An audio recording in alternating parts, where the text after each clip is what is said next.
పాడుతున్నారు.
సమయంలో దైవ సేవకులు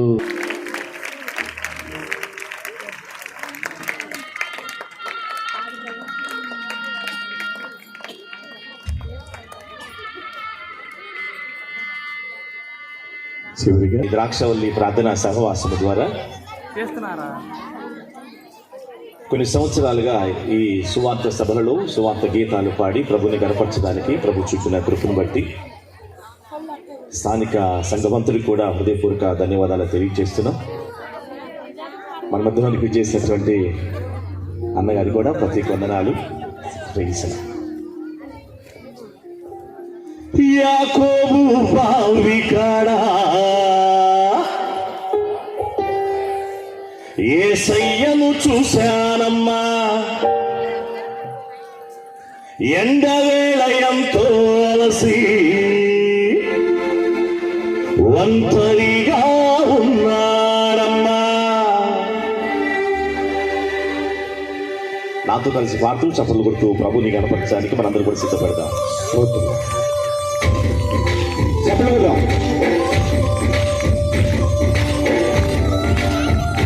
బ్యాడ్తో పడి కలిసి చప్పట్లు కొడు. ఆ సౌండ్ కల మన సౌండ్ వినపడాలి బాగా. యేసుకే మహిమ. చప్పట్లు కొట్టాలి.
గాయకులకి ప్రత్యేకమైన వందనాలు తెలియజేసి ఈ మహాసభల నిమిత్తమై ఏర్పాటు చేయబడినటువంటి దేవుని యొక్క వాక్య భాగాన్ని మనం చదువుకుందాం. 100వ సంకీర్తన మొదటి వచనం నుంచి ఈ విధంగా రాయబడి ఉన్నది. సమస్త దేశములారా యెహోవాకు ఉత్సాహధ్వని చేయుడి, సంతోషముతో యెహోవాను సేవించుడి. ఉత్సాహగానము చేయుచు ఆయన సన్నిధికి రండి. యెహోవాయే దేవుడిని తెలుసుకునుడి. అయితే మనల్ని పుట్టించెను, మనము ఆయన వారము, మనము ఆయన ప్రజలము, ఆయన మేపు గొర్రెలము. కృతజ్ఞత అర్పణలు చెల్లించుచు ఆయన గుమ్మములో ప్రవేశించుడి. కీర్తనలు పాడుచు ఆయన ఆవరణలో ప్రవేశించుడి. ఆయనను స్తుతించుడి, ఆయన నామమును గణపరచుడి. యెహోవా దయాళుడు, ఆయన కృప నిత్యము ఉండును, ఆయన సత్యము తరతరములు ఉండును. చదవబడిన ఈ వాక్య భాగమును దేవుడు దీవించి ఆశీర్వదించునుగాక. ఆమేన్. ప్రార్థిద్దాం. తలలు వంచండి. ఈ యొక్క సమయము దేవుడు మనకి ఇచ్చినటువంటి రీతిలో ప్రతి ఒక్కరు కూడా ఇప్పటి వరకు నీ పాటల ద్వారా దేవుని నామాన్ని స్తుతించి గణపరిచాం. ప్రశస్తమైనటువంటి సమయంలోనికి మనం వచ్చాం. దేవుడు మనతో మాట్లాడబోతుండగా, దేవా నాతో మాట్లాడు, స్పష్టంగా మాట్లాడు. మీ యొక్క సేవకుల్ని మా మధ్యలోకి నడిపింపచేశారు. మీ యొక్క సేవకుల యొక్క నోట మీ మాట మాకు వినిపించబడలాగున్నా మా యొక్క తలంపులన్నీ కూడా మీ యొక్క సన్నిధానంలో స్థిరముగా మేము నిలుపుకొనలాగున్నా, ఈ యొక్క సన్నిధిలో మీ యొక్క ఆత్మ సంచరించుతున్నటువంటి రీతిలో మీ యొక్క సందేశాన్ని మేము ఆలకించడానికి మమ్మల్ని సిద్ధపరచదేవా అంటూ ప్రార్థనలోనికి ముందుకు సాగుదాం. ఎవరు కళ్ళు తెరిచి చూడకుండా కొద్ది నిమిషాలు దేవునికి మిమ్మల్ని మీరు సమర్పించుకుంటూ సేవకులు మన మధ్యలోనికి వచ్చినటువంటి రీతిలో ఎంతో అమూల్యమైనటువంటి సందేశము ఈ యొక్క సంవత్సర ప్రారంభంలోనే వినబోతూ ఉన్నాం. ఈ యొక్క సభలు జరుగుతున్నటువంటి రీతిలో వ్యర్థము కానివ్వక ఈ యొక్క సమయాన్ని సద్వినియోగం చేసుకున్నట్టు కొరకై నిన్ను నీవు సమర్పించుకుంటూ, దేవా నాతో మాట్లాడు ప్రభు అంటూ ఈ యొక్క సమయంలో విజ్ఞాపన చేయి. పరిశుద్ధ రాజ్యం కలిగిన దేవా, నీ యొక్క మహోన్నతమైన నామానికి వందనాలు చెల్లిస్తూ ఉన్నా. 2024వ సంవత్సరమునందు ఫిబ్రవరి మాసములో వడ్లముడి గ్రామమును ప్రేమించి మీరు అనుగ్రహించినటువంటి యొక్క 3 రాత్రులు మీకు నామమునకు మహిమకరముగా జరిగించబడుతున్నటువంటి రీతిలో ఇక 3వ దినమందున బహువిరివిగా వాడబడుతున్నటువంటి దైవ సేవకులు మా యొక్క సంఘ మధ్యలోనికి వచ్చినటువంటి రీతిలో మీకు దాసులనైనా వారు విత్తబోతున్నటువంటి వాక్యమనేది విత్తనములనైనా మా యొక్క సంఘములో ఫలించలాగున్నా, అభివృద్ధి పొందలాగున్నా, ఈ యొక్క సభలో ఈ యొక్క రాత్రికాల సమయంలో వచ్చినటువంటి ప్రతి ఒక్క బిడ్డను కూడా మీ యొక్క సన్నిధానంలో మీరు స్థిరపరచండి. పిలువబడిన వారు అనేకులు, ఏర్పరచబడిన వారు కొందరే అని మీ యొక్క లేఖనంలో తెలుసుకుంటూ ఉన్నాము. ఈ యొక్క సభలలో మీ యొక్క వాక్య భాగం వినుడి కొరకు స్థిరముగా ఉన్నటువంటి వారినిగా మమ్మల్ని అయినా బలపరచమని వేడుకుంటూ ఉన్నాము. దేవా, మీ యొక్క దాసులను మీ యొక్క మాటలనైనా మాకు వినిపింప చేయొచ్చు. వినగలిగినటువంటి చెవులను, గ్రహించగలిగినటువంటి మనస్సును మాకు పుట్టింపచేసి మీరే మహిమ ఘనత ప్రభావం పొందుకున్నామని మీ యొక్క పరిశుద్ధాత్మ నడిపింపుల ముందుకు కొనసాగింప చేయమని యేసుని నామంలో ప్రార్థించి పొందుకొని ఉన్నాము తండ్రి. ఆమేన్.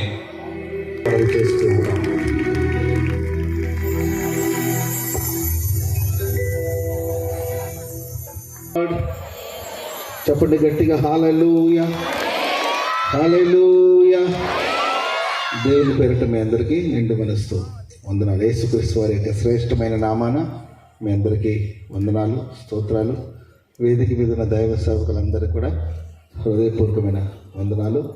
నన్ను ప్రేమించి నన్ను ఈ సభకు ఆహ్వానించి ఈ రాత్రి దేవుని మాటలు పంచుకోవడానికి నాకు ఈ అవకాశం ఇచ్చిన దైవ సేవకులను బట్టి, సంఘాన్ని బట్టి నేను ప్రభుని స్తుతిస్తున్నాను.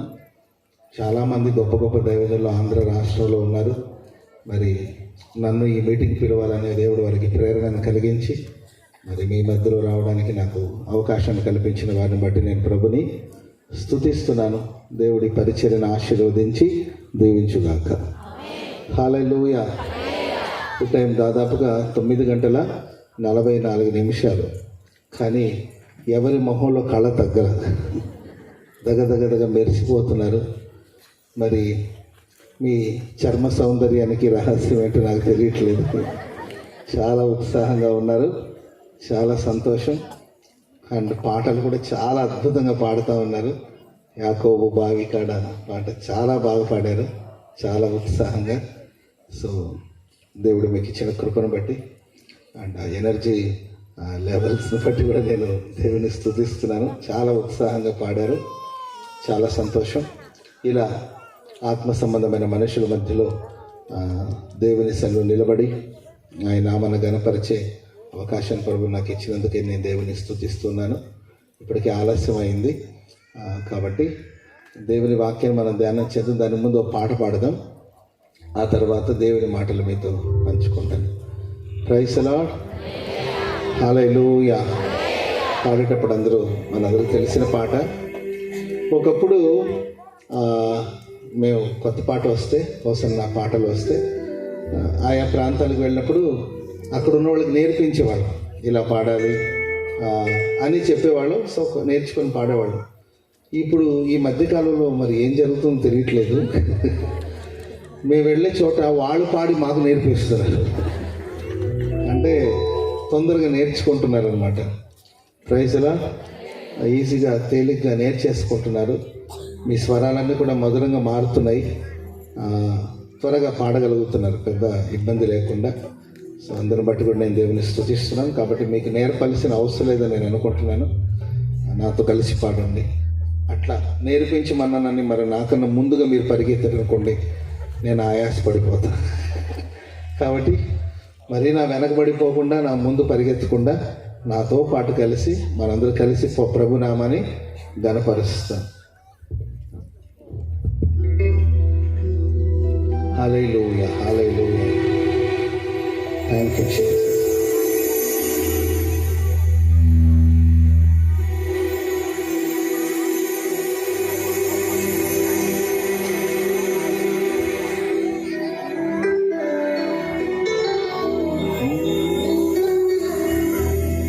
ప్రేమ పూర్ణుడా, స్నేహశీలుడా,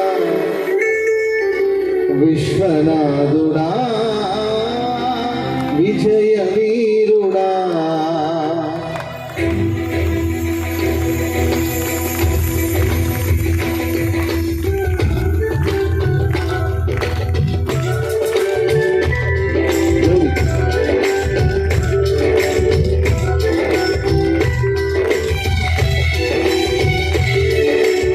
అందరూ చప్పట్లు కొడతాం.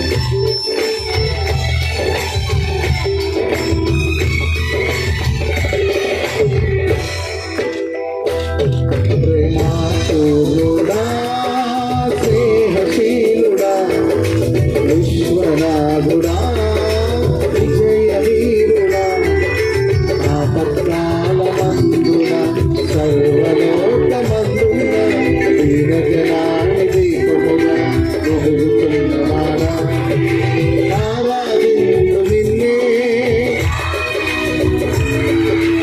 ఆనందించు నీలో, నీ కృప ఎంత ఉన్నతమో వర్ణించలేను స్వామి.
దీన జనాలు దీపముగా వెలుగుతున్నవాడా ఆరాధించు నిన్నే రక్షకుడా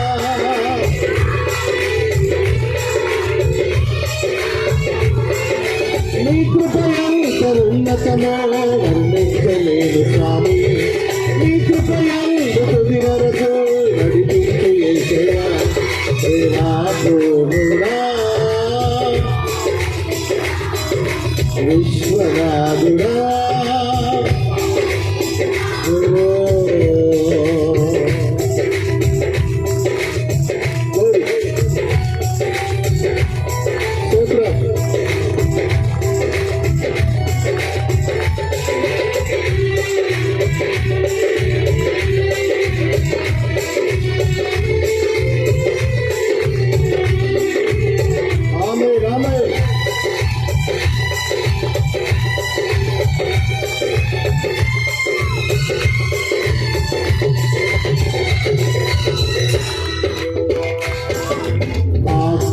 సౌభాగ్యమే నీ దివ్య సన్నిధి బహు విస్తారమైన నీ కృప నాపై చూపితివి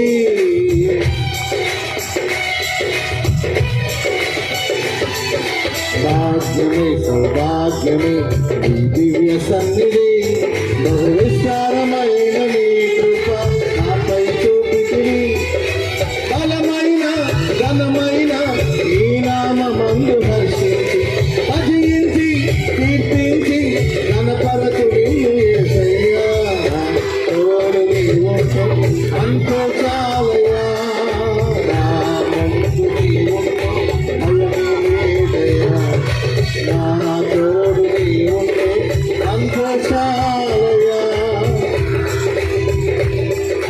భయమేదయ్యా ప్రేమాపూర్ణుడా విశ్వనాథుడా ఆపత్కాలమందున అందరూ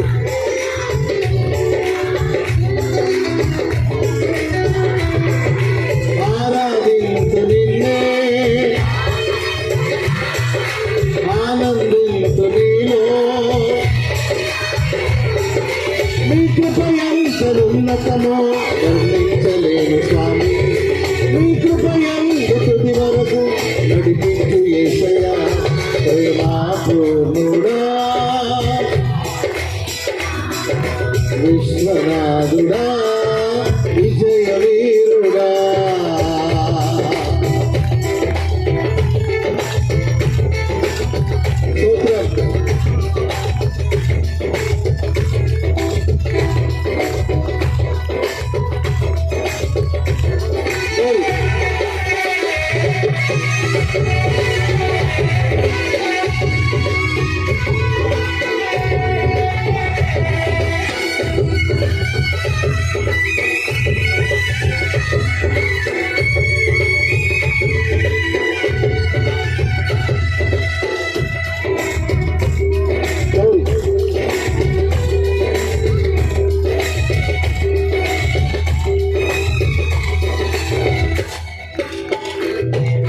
నిత్యము ప్రతినిత్యము నిత్యాపకాలతో అంతరంగమందు నీవు కొలువై ఉన్నావులే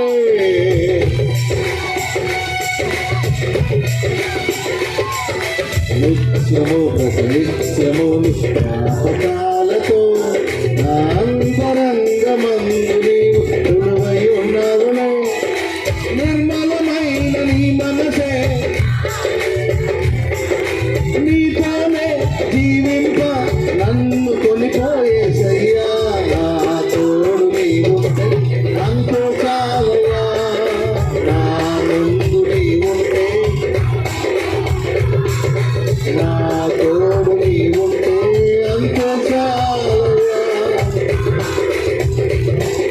భయం లేదయ్యా నా తోడు నీవుంటే అంతో చాలయ్యా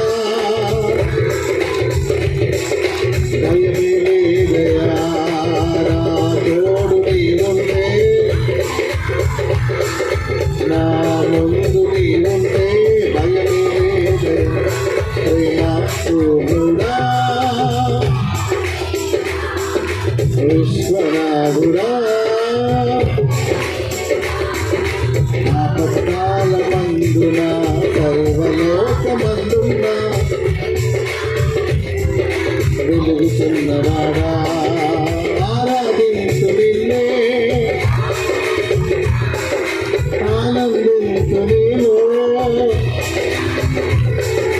నీ కృప ఎంత ఉన్నతమో వర్ణించలేను స్వామి, నీ కృప ఎంత తుది వరకు నడిపించు యేసయ్యా ప్రేమాపూర్ణుడా, విశ్వనాథుడా, విజయ వీరుడా, ఆపత్కాలమందునా దీనజనాడి దీపముగా వెలుగుతున్నవాడా, ఆరాధించు నిన్నే, ఆనందించు నీలో, నీ కృప ఎంత ఉన్నతమో వర్ణించలేను స్వామి, వర్ణించలేను స్వామి, వర్ణించలేను స్వామి, వర్ణించలేను స్వామి. యేసయ్యా యేసయ్యా యేసయ్యా యేసయ్యా యేసయ్యా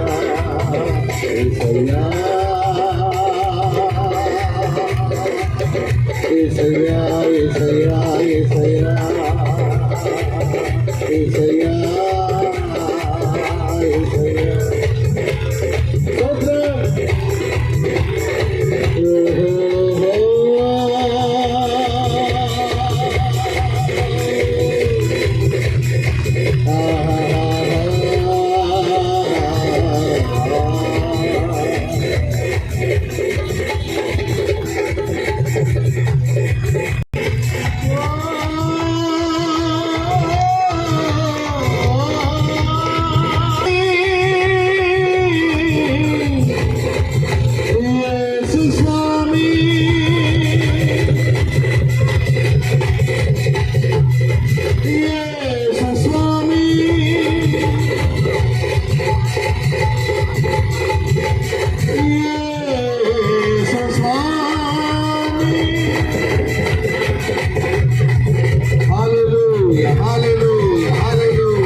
వర్ణించలేను స్వామి యేసు స్వామి,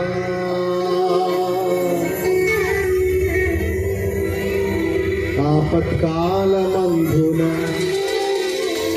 సర్వలోకమందున్న దీనజనాళి దీపముగా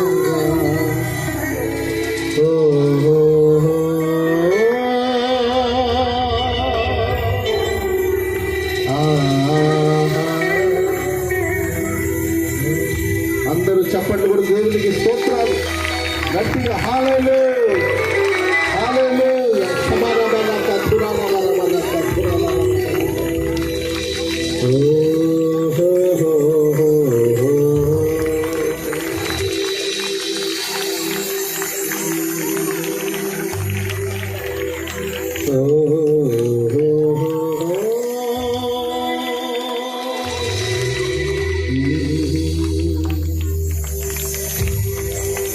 నడిపించు యేసయ్యా, నడిపించు యేసయ్యా.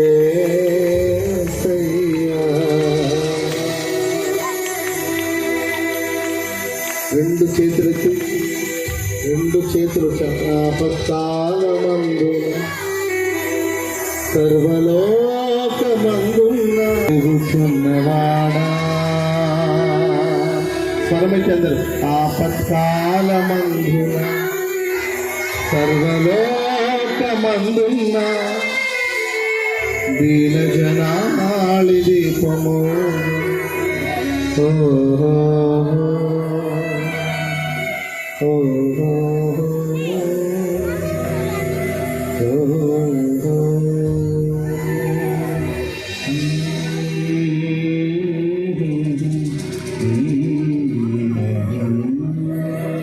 Thank you, Jesus. Thank you, Lord.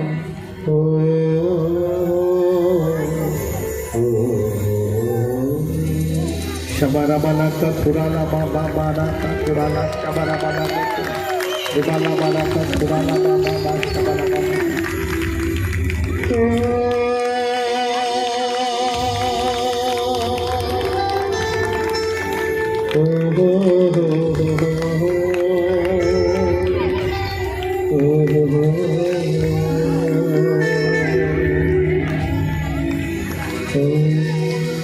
అందరూ చప్పట్లు కొడుతూ దేవునికి స్తోత్రాలు. ఇద్దరు గట్టిగా హల్లెలూయా హల్లెలూయా. గొప్ప కార్యాలు చేసి ఈ ప్రజలందరి హృదయానందంతో నింపుమని వేడుకుంటున్నాం. బలపరిచి ఆశీర్వదించి యేసు నామాన ప్రార్థన చేసి అడిగి వేడుకుంటున్నాం తండ్రి.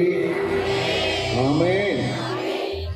హల్లెలూయా హల్లెలూయా. దేవుని వాక్యాన్ని మనం కొద్దిసేపు ధ్యానం చేసుకుందాం. ఎక్కడో అక్కడ కూర్చొని మీ దృష్టి మీ మనస్సు దేవుని వాక్యం మీద ఉంచాలని ప్రేమతో తెలియచేస్తున్నాను. కొంచెం మోనిటర్ కొంచెం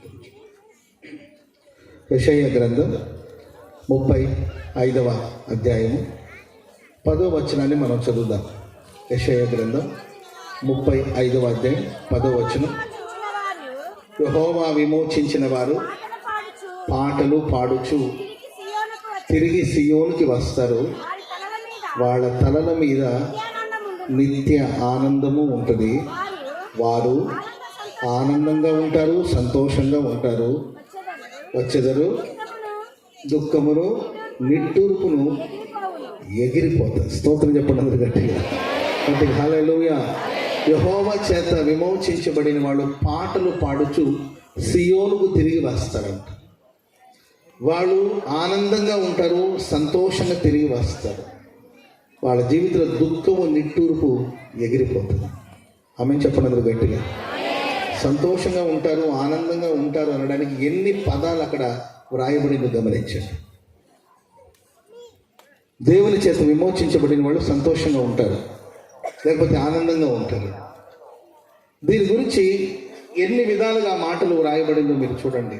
వారి తలల మీద నిత్యానందం ఉంటుంది. ఆమె చెప్పడం గట్టిగా. అప్పుడే సంతోషించడం, అప్పుడే దుఃఖపడడం కాదు. అప్పుడే ఆనందించడం, అప్పుడే ఆవేదనకు లోనవ్వడం కాదు. నిత్యము సంతోషంగా ఉంటారు. నిత్య ఆనందం వాళ్ళ తలల మీద ఉంటుంది. వాళ్ళు పాటలు పాడుచు సియోనుకు వస్తారంట. వాళ్ళు ఆనంద సంతోషం గలవారై వస్తారంట. వాళ్ళ జీవితంలో దుఃఖము నిట్టూర్పు ఇవన్నీ ఎగిరిపోతుంది. నిత్య సంతోషం వాళ్ళ తలల మీద నిలిచి ఉంటుంది. చెప్పండి కూడా మొదలు గట్టి గట్టి గట్టి గట్టి. ఈ రాత్రి నిత్య సంతోషం నా దేవునికి అనుగ్రహించును గాక.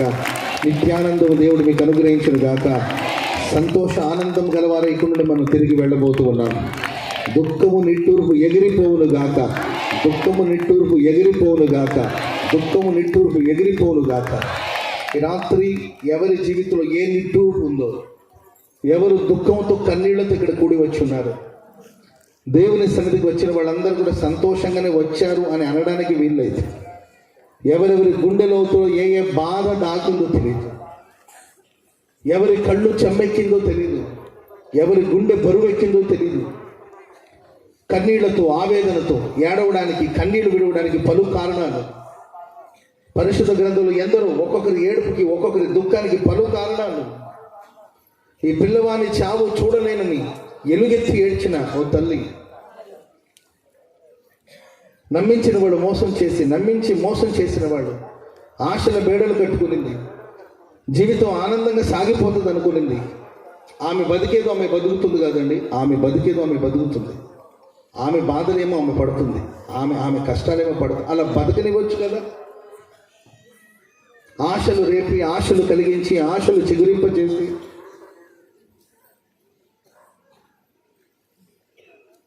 తర్వాత కుమారుడు కలిగిన తర్వాత ఏదో వాళ్ళకి ఇబ్బంది అయిందని చెప్పి ఇంట్లో నుండి ఏమాత్రం కనికరం లేకుండా, జాలి లేకుండా, ప్రేమ లేకుండా, వాళ్ళ భవిష్యత్తుల గురించి ఆలోచించకుండా, ఆమె భవిష్యత్తు కావచ్చు, తన కుమారుని భవిష్యత్తు గురించి ఆలోచించకుండా భార్య మాట విని అబ్రహాము హాగరు ఇంట్లో నుండి బయటికి పంపివేశాడు.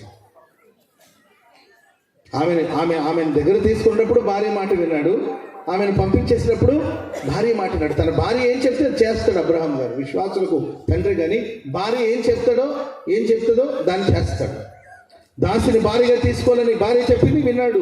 మళ్ళా ఇంట్లో నుండి బయటికి నెట్టివేయవలసిన పరిస్థితి వచ్చిన భార్య మాట విని పంపించేశాడు. ఈ చరిత్ర మనం చదువుతున్నప్పుడు దేవుడి దగ్గర అడుగుతాడు, ప్రభువా మరి నా భార్య ఇలా జరుగుతుంది, నీ భార్య చెప్పింది చేయమన్నాడు దేవుడు. ఈ సారాంశం చదువుతున్నప్పుడు మనకు అనిపించవచ్చు, ఈ సారాంశం చూస్తున్నప్పుడు దేవుడు కూడా ఇలా కఠినంగా ప్రవర్తించాడా? దేవుడు కూడా ఇలాంటి కఠినమైన తీర్పు ఇచ్చాడా? ఓ ఆడపిల్లని, తన కడుపును పుట్టిన కుమారుని ఇలా ఏమాత్రం కనికరం లేకుండా బయటికి నెట్టివేయడం, పంపివేయడం, ఒట్టి చేతులతో పంపివేయడం న్యాయమేనా? ఇది దేవుడు కూడా న్యాయమే అనిపించిందని మనం చదువుతున్నప్పుడు, నేను చాలాసార్లు ఇలాగే చదివినప్పుడు దేవుడైనా కనికరించవచ్చు కదా అని నాకు అనిపించింది.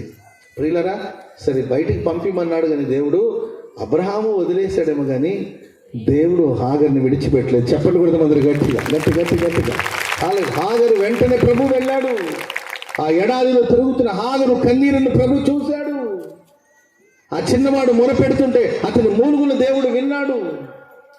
ఈ రాత్రి మనుషుల చేత విడువబడి, నమ్మిన వాళ్ళు వంచన చేసి, మోసం చేసి, విడువబడిన పరిస్థితిలో, త్రోసివేయబడిన పరిస్థితిలో, దిక్కుతోచని స్థితిలో, ఈ బాధ నేను చూడలేను, ఈ మరణాన్ని నేను చూడలేను, ఈ గతి ఏ తల్లికి పట్టకూడదు అని ఏమి చెయ్యలేని నిస్సహాయం. ఏమైనా చేయాలంటే చేయొచ్చా తల్లి? అటు పరిగెత్తు, ఇటు పరిగెత్తు, వాళ్ళకి ఫోన్లు చేసో, వీళ్ళకి ఫోన్లు చేసో, ఏదో ఒకటి చెయ్యొచ్చాను, కానీ నేనేమి చెయ్యలేను అని, ఈ పిల్లవాడిని చావు నేను చూడలేనని కన్నీళ్లతో దేవుని స్థలం మొరపెట్టిందండి. ఆకాశం ఉన్న దేవుడు ఆమె కన్నీరుని చూశాడు. స్తోత్రం చెప్పండి అందరూ గట్టిగా. హల్లెలూయా. ఏమి చెయ్యాలో దిక్కు తోచని స్థితిలో కూడా నీవు ఇక్కడికి వచ్చున్నవేమో బైబిల్ సెలవిస్తుంది. దేవుడు విమోచించిన ప్రజలు సంతోష గానాలతో పాటలు పాడుతూ సియోనుకు తిరిగి వస్తారు. ఆమేన్ చెప్పండి అందరూ గట్టిగా. హల్లెలూయా. ఏ బాధలు బంధించబడి ఉన్నావో, ఏ వేదనలు బంధించబడి ఉన్నావో, ఏ దుఃఖం నీ నెత్తి మీద కూర్చొని ఉందో, ఏ నిట్టూర్పుతో నీ హృదయం అధైర్యపడిపోయిందో, నా దేవుడు నిన్ను విమోచించబోతున్నాడు, నిన్ను విడిపించబోతున్నాడు, నీ దుఃఖాన్ని సంతోషంగా మార్చబోతున్నాడు. నీవు ఇక సంతోషంగా పాటలు పాడుతూ బయలుదేరి వెళ్ళబోతున్నావు. చెప్పండి కూడా దేవునికి స్తోత్రం చెప్పండి గట్టిగా. హల్లెలూయా, హల్లెలూయా. నిందలకి, అవమానాలకి హృదయం బద్దలైపోయి, లోపల అంటుంటారు, ఒక ఆడదానికి అనొచ్చుకోకు, నేను ఆ మాట స్త్రీలే శత్రువు అంటుంటారు. మీరు చూడండి, స్త్రీల సమాజం అంతా అప్పుడప్పుడు లేచి ధర్నాలు చేస్తారు తప్ప నిజంగా గమనించి చూస్తే ఒక ఆడపిల్లే శత్రువు. ఇంట్లో అక్క ఉంటుంది, శత్రువు ఎవరు దానికి? వాళ్ళ చెల్లెల రూపంలోనే ఉంటుంది. అర్థమైందండి? లేకపోతే ఒక చెల్లి ఉందనుకోండి, దానికి శత్రువు అక్క రూపంలో ఉంటుంది. ఆ ఇంటికి పాపం ఒక కోడలు వచ్చిందనుకోండి, ఆ కోడలకు శత్రువు ఎవరుంటారండి? మీరే ఒప్పుకుంటారు. అది మీ దగ్గర నాకు నచ్చిన విషయం ఏంటంటే మీరే ఒప్పుకుంటారు. మీరు దేవుడు మిమ్మల్ని కనికరించింది. హల్లెలూయా. ఏంటండి? అత్త రూపంలో, లేకపోతే ఆ వృద్ధురాలైన అత్తకి కోడల రూపంలో అనుకుంటాము కదండి. పాపం పురుషుడు పెద్దగా ఎవరిని ద్వేషించరు. ఒకవేళ ఏదో యుద్ధాలు ఉన్న పెద్ద యుద్ధాలు ఉంటాయి కానీ, దేశాల మీద, రాష్ట్రాల మీద, కానీ కుటుంబాల్లో జరిగే గొడవలన్నిటికీ కారణం ఏంటంటే స్త్రీలే. అందుకే మీరు చూడండి, ఎక్కువ సీరియల్స్ చూసేది ఆడవాళ్ళు. ఎందుకంటే వీళ్ళకి సంబంధించిన స్టోరీస్ అక్కడ ఉంటాయి అన్నమాట. అత్తని ఎలా వేధించాలి, కోడల్ని ఎలా బాధ పెట్టాలి, కోడల్ని ఎలా ఏడిపించాలి, ఇవన్నీ కూడా అక్కడ చెప్తూ ఉంటారంట సీరియల్లో. అర్థమైందండి? Praise lord. ఎలా కుట్రలు చేయాలి, ఎలా మేకప్లు వేసుకోవాలి. ఏంటండి? అదేంటో కానీ సీరియల్ మేకప్ వేసుకుని నిద్రపోతున్నాడు. న్యాచురల్